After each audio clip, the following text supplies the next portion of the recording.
The Nexus station hummed with activity as beings from across the galaxy gathered for the monthly gladiatorial championships. Crystalline Vorthak merchants clicked their mandibles in excitement, while gaseous Etherians pulsed with anticipation. The arena had seen warriors from every corner of known space, except one. Ambassador Marcus Reed stepped off the human transport, his weathered face scanning the massive structure.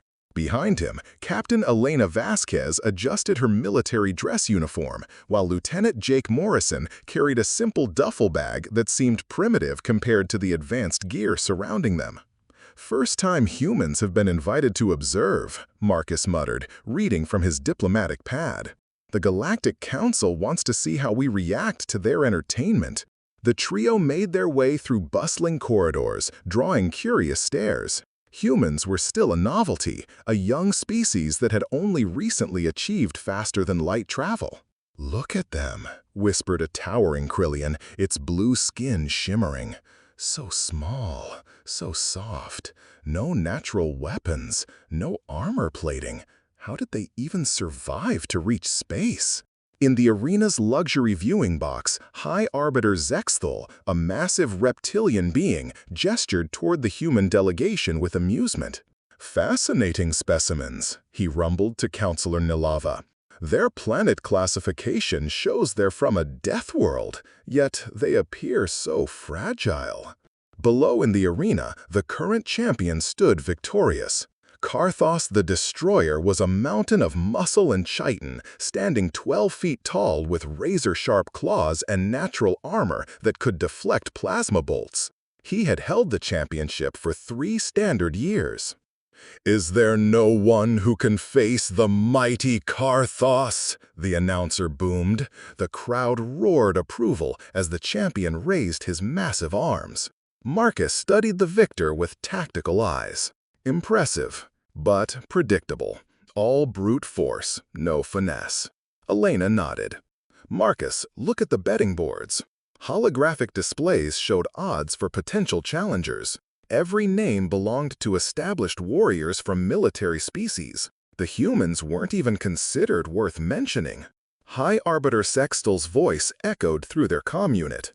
"Honored human guests, perhaps observing true warriors will help your species understand your place in our cosmic hierarchy." The condescension was obvious. Marcus felt his jaw tighten as other spectators chuckled. "Ambassador," Elena said carefully, "are there restrictions on who can challenge for the championship?" Marcus checked his protocols. "Any sentient being may issue a challenge, provided they meet basic requirements and can provide adequate entertainment value." In the arena below, Karthos continued his victory celebration, unaware that 3 representatives of Earth were quietly reassessing everything they had observed. The galaxy was about to learn that Death World survivors didn't earn that classification by running away from fights. The celebration was still echoing when Ambassador Reed stood up. The movement was subtle, but Elena and Jake immediately recognized the shift, from diplomatic observer to former Marine Corps officer. "Ambassador," Elena whispered. 3 tours on Kepler 442b, Marcus said quietly, referring to one of humanity's most hostile colony worlds. 2 commendations for clearing razor spine nests. "Think I'm getting too old for this?" Jake grinned. "Sir, the question is, are they ready for you?" Marcus made his way to the arena control booth, his diplomatic credentials providing access. The Nixarian technician looked up nervously as the human approached. "I'd like to register a challenge," Marcus said simply. The technician's large eyes blinked rapidly. "A challenge? But you're—" He gestured helplessly at Marcus's obviously human appearance. "A sentient being meeting all basic requirements?" "Yes, I am." Within minutes, word spread through the arena like wildfire. The betting boards flickered. Human versus Karthos the Destroyer, 50,000 to 1 against the human. In the council box, High Arbiter Zexthal nearly choked. "This is preposterous. That soft-skinned creature will be killed instantly." Counselor Neleva saw opportunity. "Actually, this could be educational." Let the galaxy see what happens when a primitive species overreaches. "Beings of the galaxy," the announcer boomed with obvious amusement. "A human has challenged our champion." The crowd's reaction was explosive. Laughter, disbelief, and excited chatter filled the stadium. Holographic displays showed anatomical comparisons. Karthos at 12 feet and 800 pounds versus Marcus at 6'2" and 190 pounds. In the preparation chamber, Marcus stripped off his diplomatic attire, changing into standard arena gear. A nervous Vorthok attendant approached with primitive armor.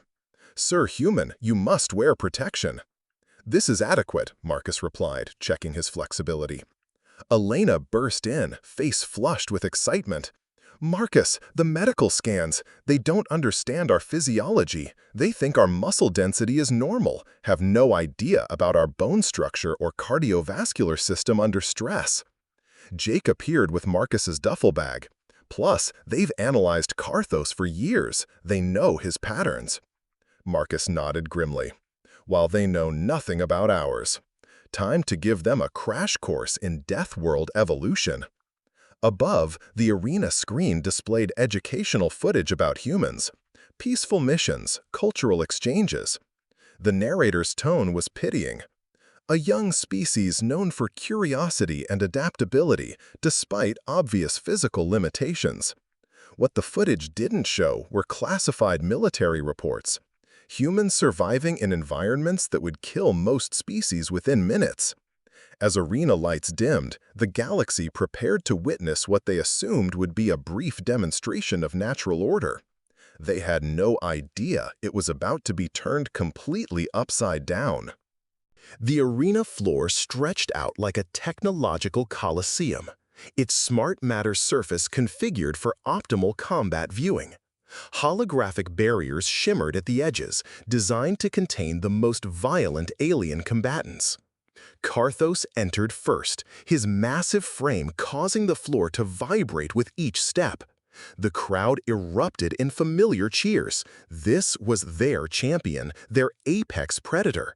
His four arms flexed, each ending in claws that could rend starship hull plating. "Standing 12 feet tall and weighing 800 pounds, the announcer bellowed, "the undefeated champion, Karthos the Destroyer!" The champion raised all four arms, his mandibles clicking in dominance display that had intimidated warriors across the galaxy. Then the opposite gate opened. Marcus Reed walked onto the arena floor with the measured pace of a man taking a morning stroll. No dramatic entrance, no posturing. The crowd's cheers faltered into confused murmurs. "And his challenger, representing the human species, Ambassador Marcus Reed!" The comparison was jarring. Where Karthos was a living weapon of organic armor and razor edges, Marcus appeared to be exactly what he was, a middle-aged human in arena fatigues. "Human," Karthos rumbled, "you should yield now. I will make your death swift." Marcus looked up at the towering alien, then smiled. "Appreciate the offer, but I think I'll pass." "Begin!" the announcer commanded. Karthos moved with surprising speed, all four arms spreading wide to cage his prey, while his primary claws swept toward Marcus's center mass. It was a classic move that had ended dozens of challenges in seconds. Marcus wasn't there. The human had moved, not desperate scrambling, but a controlled sidestep that carried him exactly far enough to avoid the strike while positioning him at Karthos's flank. As the massive alien's momentum carried him forward, Marcus did something that defied every combat algorithm in the arena's database. He kicked Karthos in the back of the knee. It shouldn't have worked. The alien's leg was protected by natural armor that could stop projectile weapons. But Marcus hadn't aimed for the armor. He'd aimed for the joint, with precision of someone who had spent decades studying how to break things. Karthos stumbled, more from surprise than damage, but the psychological impact was immediate. The crowd fell silent. The undefeated champion had been touched by a creature he should have swatted like an insect. Karthos spun with a roar, his secondary arms sweeping in a wide arc. Marcus dropped into a crouch that would have been impossible for most galactic species, and the claws passed harmlessly overhead. From his crouch, Marcus struck upward with his palm, targeting a nerve cluster he'd identified during previous fights. Karthos's left secondary arm went numb. The champion staggered backward, struggling to process what was happening. This creature should be dead. What are you? Karthos demanded. Marcus straightened slowly, breathing still controlled. Deathworld survivor, and you're about to learn what that means. The arena's atmosphere had shifted from festive entertainment to stunned bewilderment. Beings who had come to watch a ritual slaughter were instead witnessing something unprecedented. Their champion was being systematically dismantled by a creature that shouldn't have been able to hurt him. Karthos circled warily now, his previous confidence shaken. The human strikes hadn't caused massive damage, but they had been precisely targeted, each one disrupting a specific function. His left secondary arm remained numb, and his right leg ached where ligaments had been stressed. "This is not possible," he growled, his bioluminescent patterns shifting to deeper, more aggressive hues. "You are prey." Marcus continued his patient movement, staying just outside the alien's reach. "Maybe on your world. On mine, everything's prey to something else. Trick is figuring out what's hunting what." In the medical bay, Dr. Kethvar stared at his readings in disbelief. The human skeletal structure, it's incredibly resilient. And these muscle readings, how is he generating that much force from such a compact frame? Karthos launched another attack, leading with his powerful primary arms while using his remaining secondary arm for defense. The strategy was sound, overwhelming force combined with protection.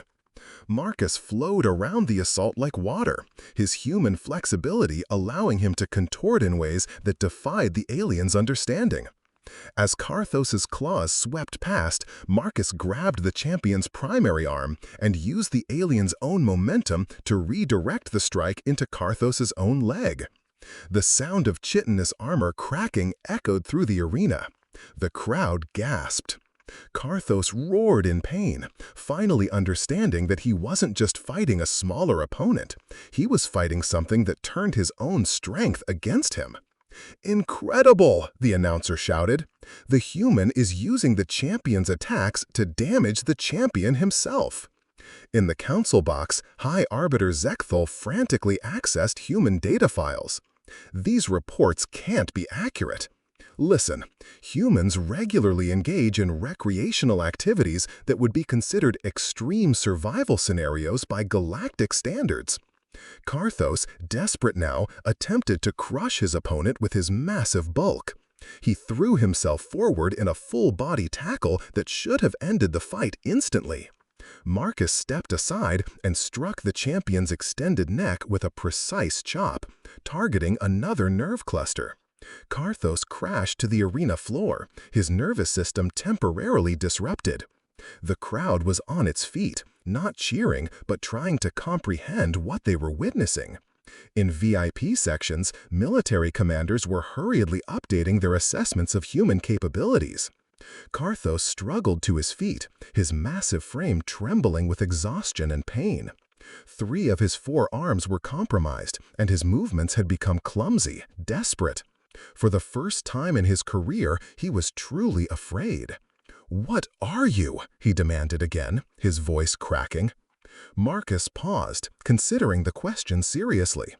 "I'm what happens when evolution takes a soft, weak little primate and puts it on a world where everything else is trying to kill it.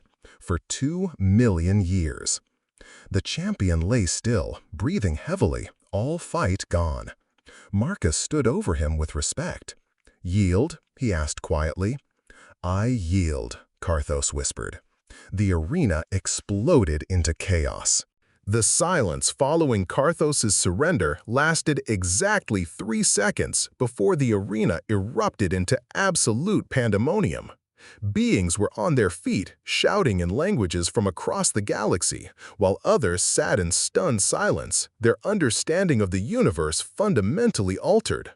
Marcus helped Karthos to his feet, a gesture that sent another wave of shock through the crowd. On most worlds, showing mercy to a defeated opponent was seen as weakness. "You fought with honor," Marcus said simply, steadying the massive alien who now looked at him with awe. "You could have killed me many times. Why didn't you?" Karthos managed. Marcus shrugged.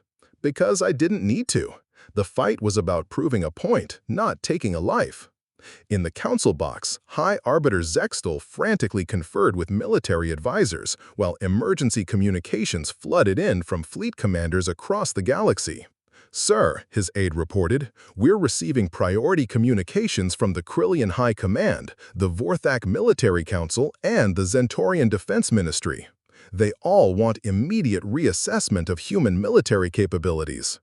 Counselor Neleva stared at her scanner readings. "Zexthal, during the entire fight, the human stress levels never exceeded moderate exercise. His heart rate, breathing, neurological activity, he was completely in control." "What are you saying? That what we witnessed wasn't a desperate struggle, it was a demonstration. He was holding back." In the medical bay, Dr. Kethvar examined both combatants. Karthos's injuries were extensive but non-permanent. Damaged nerve clusters, strained ligaments, psychological trauma. Marcus showed virtually no signs of physical stress. The arena's main platform was configured for a post-fight interview. As Marcus walked out, the crowd fell silent again. The chief interviewer, Fluxara, materialized before Marcus. "Ambassador Reed, how did a human defeat our greatest champion?" Marcus looked around the massive arena. "I think there's been a fundamental misunderstanding about my species." "What kind of misunderstanding?" "You've been judging us by galactic standards. But Earth isn't like your worlds. On Earth, if you're not tough enough, you don't live long enough to reproduce." He gestured toward Karthos. "Your champion is incredibly strong and naturally weaponized. On his world, those advantages probably made him apex predator from birth." The crowd hung on every word. "But I'm from a world where the apex predators would consider Karthos a light snack, where gravity is stronger, weather deadlier, and every species is actively trying to kill anything that moves, including us." Marcus paused, letting that sink in. "We didn't evolve to be strongest or fastest. We evolved to be most adaptable, most persistent, and most creative when solving problems." "And how does that translate to combat?" Marcus smiled that same calm smile. "Every living thing has weaknesses. Humans got really good at finding them." High Arbiter Zexthal found his voice. "Are you saying all humans possess these capabilities?" Marcus considered seriously. "Most of us, to some degree. Though I should mention, I'm a diplomat. You should see our actual soldiers." The arena fell silent as implications rippled through the crowd. The game was about to change completely. The footage of Ambassador Reed's victory spread across galactic communication networks at faster-than-light speeds. Within hours, every major civilization had received copies, and political implications were already reshaping diplomatic protocols across known space. On the Krillian homeworld, General Vextar stood before the High Command's emergency assembly, holographic displays showing frame-by-frame analysis of the humans' combat techniques. "Honored commanders, we need to completely reassess our strategic position regarding the human species." "Surely you're overreacting," interrupted Admiral Kethrin. "It was one individual against one opponent." Vextar activated a tactical display. "Computer, show comparative analysis of human Ambassador Reed versus our best Special Forces operatives." The simulation ran quickly, showing probability matrices and combat effectiveness ratings. The results sent a chill through the assembled officers. The human demonstrated combat efficiency comparable to our most elite warriors, while showing significant restraint. And according to his own statement, he's not even a soldier. Meanwhile, on Vorthok trading station Nexus Prime, merchant lords debated economic implications. "We've been offering them standard trading terms," chittered Trademaster Velok, "basic resource exchanges, minor technology sharing. If they're actually a warrior species?" His colleague pulled up human colony reports. "Look at these settlement patterns. They're not avoiding hostile worlds, they're actively colonizing them. Worlds we classified as uninhabitable, they're turning into agricultural centers." Back on Nexus Station, the Galactic Council was in emergency session. High Arbiter Zexthil paced while aides gathered intelligence reports. "The implications are staggering," Counselor Nalava reported. "If humans are naturally adapted for extreme survival scenarios, their expansion patterns take on completely different meaning." She activated a star chart showing human colonial expansion. "We thought they were desperate for living space, accepting dangerous worlds because they had no choice. But what if they prefer dangerous worlds? What if those environments are actually more comfortable for them?" In a secure communication chamber, Ambassador Reed participated in an emergency conference with Earth's leadership. Secretary of State Morrison appeared via hologram, flanked by General Patricia Hayes. "Marcus, you've essentially revealed humanity's military potential to the entire galaxy. Was that wise?" Marcus rubbed his temples. "Sir, they were already forming opinions based on incomplete information. Better they understand what we're capable of than underestimate us and make a fatal mistake." General Hayes leaned forward. "What's the immediate response been?" "Mixed. Fear from some quarters, respect from others, and urgent requests for military cooperation agreements." "Cooperation agreements?" Elena stepped into view. "General, several species are interested in human military advisors, training partnerships, and mutual defense pacts. The Zentorians have submitted formal requests for joint special forces training. And the Etherians want human involvement in their border conflicts with savage nebula raiders," Jake added. General Hayes smiled grimly. "Sounds like we went from galactic newcomers to military consultants overnight." "There's more," Marcus continued. "Other species are demanding the right to challenge me, but not just for sport. They want to test their warriors against human capabilities." But in a small observation chamber, Captain Thekmore of the Savage Nebula Raiders watched with different interest. His species built their empire on superior force and ruthless tactics. The idea of a species matching their ferocity while possessing advanced technology was interesting. "Prepare a message to the human ambassador," he ordered. "I believe we need to have a conversation."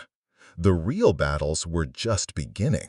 3 weeks after the arena incident, the political landscape of the galaxy had fundamentally shifted. Ambassador Reed found himself at the center of a diplomatic revolution that no one had anticipated. The Galactic Council chambers had been reconfigured to accommodate the flood of new treaty proposals, military cooperation requests, and formal diplomatic inquiries generated by humanity's sudden rise from curiosity to major player. Marcus sat at what was now designated the Human Advisory position, a seat that hadn't existed a month ago. "The floor recognizes Ambassador Reed," High Arbiter Zexthil announced, his tone considerably more respectful than during their first meeting. Marcus stood, reviewing agenda items that would have been unthinkable before his arena demonstration. "Thank you, High Arbiter. Earth's diplomatic corps has reviewed the 17 formal alliance proposals, 12 military training partnership requests, and—" he paused, checking his notes, "6 formal challenges to single combat that appear to be attempts at matchmaking." Nervous laughter rippled through the chamber. The Zentorian delegation's mating rituals apparently involved combat trials, and several female warriors had expressed interest in testing compatibility with the human species. "Earth's position remains consistent," Marcus continued. "We're open to peaceful cooperation, mutual defense agreements, and cultural exchange. However, we will not provide military training to any species currently engaged in aggressive expansion or subjugation of other sentient beings." Counselor Rickstall of the Hegemony Worlds shifted uncomfortably. His civilization's recent territorial acquisitions had been publicly condemned by Earth just days after the arena fight, lending significant weight to the human moral position. Ambassador, interrupted Counselor Nalava, we've received disturbing intelligence. The savage Nebula Raiders are mobilizing their fleets. Captain Thekmore has issued what appears to be a formal challenge to human space. Marcus's expression darkened. What kind of challenge?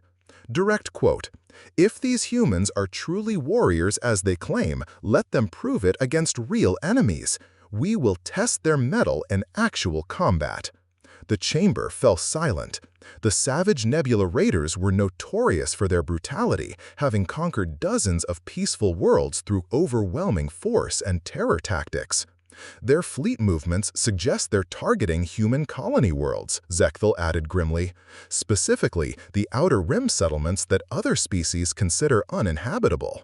Marcus smiled, not the diplomatic smile he usually wore, but something colder. They want to test human military capabilities? Fine, but they should understand something first.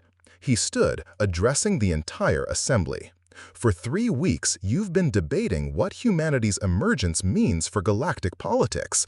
You've been analyzing our colonial patterns, reassessing our capabilities, forming new alliances. But you're still thinking like civilized beings. His voice carried clearly through the chamber. The savage Nebula Raiders aren't civilized. They're predators who respect only strength. And they're about to learn why Earth's classification as a death world wasn't a warning about our environment, it was a warning about us. Marcus activated his communication device. "Elena, patch me through to Earth Command. Tell them to prep the colonial defense fleets." He looked around the stunned chamber one final time. "Council members, you're about to see what human soldiers actually look like in combat. I suggest you take notes." The galaxy was about to witness humanity's true nature, not as diplomatic observers or arena fighters, but as warriors defending their own.